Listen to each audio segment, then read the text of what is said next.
Ring in the wrong pocket. I never thought I'd find my wife's engagement ring in our neighbor's pocket, especially not after a drunken poker night that ended with everyone passed out in our living room.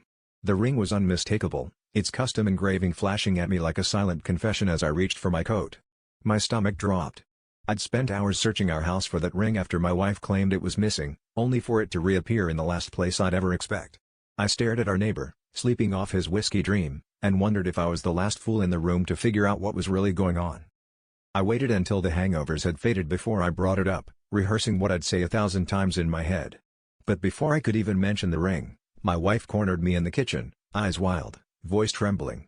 She accused me of cheating with the neighbor's wife, rattling off evidence that made no sense, late-night texts, vanished bottles of wine, the way I laughed too loudly at her jokes. The words hit me like ice water. I was so blindsided, all I could do was stare, the ring burning a hole in my pocket. The next few days were chaos.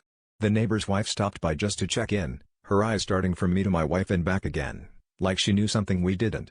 My wife refused to speak to me unless it was to hurl accusations.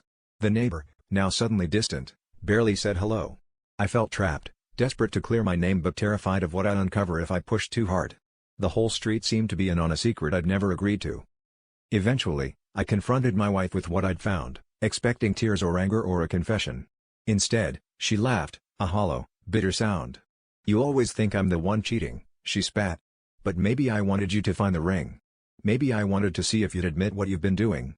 That's when I realized the real betrayal wasn't the affair, but how little trust was left between us. The cheating was almost beside the point. The truth was, we'd both been sneaking around for months, just not with who we thought.